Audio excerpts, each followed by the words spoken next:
नमस्कार, आपण पाहता हिरकणी न्यूज.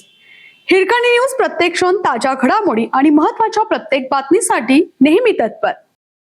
मित्रांच्या डोळ्यादेखत घडलं भयंकर. आलिशान दुचाकीवरून निघालेल्या 19 वर्षीय ऋषिकेशवर काळाचा घाला.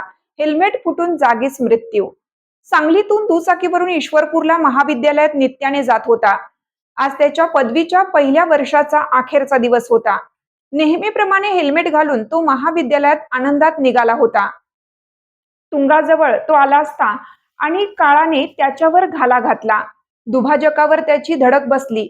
हेल्मेट फुटून त्याचा जागीच मृत्यू झाला. ऋषिकेश दीपक माळी, वय 19, राहणार पोद्दार स्कूल जवळ, सांगली, असं मृत तरुणाचं नाव आहे. घटनास्थळी आणि पोलिसांकडून मिळालेली माहिती अशी की ऋषिकेश माळी हा ईश्वरपूर येथील महाविद्यालयात पदवीच्या पहिल्या वर्षात शिकत होता. आज कॉलेजचा शेवटचा दिवस असल्यामुळे ऋषिकेश हा त्याच्या आलिशान दुचाकीवरून सकाळी ईश्वरपूरकडे निघाला होता. त्याचे 2 मित्र मागे होते. सकाळी 9च्या सुमारास तुंग गावातून जात असताना त्याची दुचाकी वेगात होती. गावातील एका वस्त्रनिकेतन समोर ऋषिकेशच्या समोरून एक दुचाकी जात होती.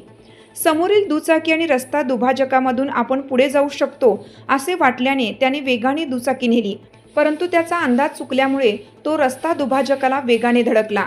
गंभीर दुखापत होऊन तो जागीच ठार झाला. गावातील काही जणांनी हा थरारक अपघात पाहिल्यानंतर त्यांचाही थरकाप उडाला. अपघातानंतर घटनास्थळी गर्दी जमली. पाठीमागून ऋषिकेशचे मित्र आले. 108 रुग्णवाहिका तात्काळ बोलवली, परंतु तोपर्यंत ऋषिकेश जागीच मृत झाला होता. अपघाताची माहिती मिळताच सांगली ग्रामीण पोलिसांनी घटनास्थळी धाव घेतली. उपनिरीक्षक इस्माईल तांबोळी यांनी भेट देऊन माहिती घेतली. आपल्या हिरकणी न्यूज चॅनलला लाईक करा, शेअर करा आणि सबस्क्राईब करायला विसरू नका. आणि रहा अपडेट.